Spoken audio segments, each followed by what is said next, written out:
राज़ी Islamic school जमात हश्तम मज़मून Urdu क़वाइद clip number 2। बिस्मिल्लाहिर्रहमानिर्रहीम। अस्सलामु अलैकुम वरहमतुल्लाहि वबरकातुहू। हम आपको राज़ी इस्लामिक स्कूल की ऑनलाइन टीचिंग सिस्टम में खुशामदीद कहते हैं। जमात हश्तम मज़मून उर्दू क़वाइद। आज का हमारा टॉपिक है मुतशाबिह अल्फ़ाज़। मुतशाबिह अल्फ़ाज़ वो अल्फ़ाज़ जो आवाज़ या इमला के लिहाज से मिलते जुलते हों, उन्हें मुतशाबिह अल्फ़ाज़ भी कहते हैं। मुतशाबिह अल्फ़ाज़ बालिहाज़ आवाज़।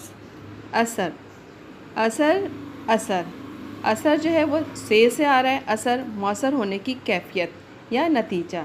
असर स्वाद से है, आइन स्वाद रे। नमाज का वक्त, ज़माना। अलम और अलिफ के ऊपर ज़बर है, लाम के ऊपर ज़बर है, अलम। और एक अलम है, आइन के ऊपर ज़बर है, नाम के ऊपर ज़बर है। अलम के मायने जो अलिफ से है वो गम है और आइन से जो है वो झंडा। मुतशाबिह अल्फ़ाज़ बालिहाज़ इमला। पुरवा पुरवा पे के ऊपर पेश है। यूरोप से आने वाली हवा। परवा पे के ऊपर ज़बर है। परवा तवज्जा।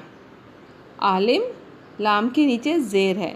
आइन अलिफ लाम मीम, लाम के नीचे ज़ेर है। आलिम आलिम के मायने इल्म रखने वाला।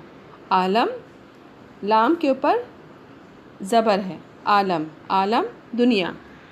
अब हम इसकी मश्क के ज़रिए मुतशाबिह अल्फ़ाज़ को समझेंगे।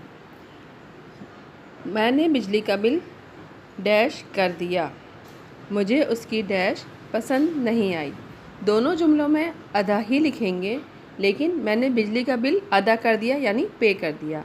मुझे उसकी अदा पसंद नहीं आई। मुझे इसकी हरकत पसंद नहीं आई। अदा के माने ये है यहाँ पर। दूसरा है डैश एक होशियार लड़का है, उसकी डैश क्या होगी। जैसे जुमले से पता चल रहा है कि यहाँ पर उमर एक होशियार लड़का है, उमर नाम है, उसकी उम्र क्या होगी। लिखने में दोनों एक ही हैं, लेकिन एक तरफ बालिहाज़ आवाज़ है, एक तरफ बालिहाज़ इमला है। उम्मीद है आपको आज का टॉपिक समझ में आ गया होगा। हैंड आउट आपके पास मौजूद है, काम मुकम्मल कीजिए, वक्त पर काम भेजिए। अपना बहुत सा ख्याल रखिएगा। अल्लाह हाफ़िज़।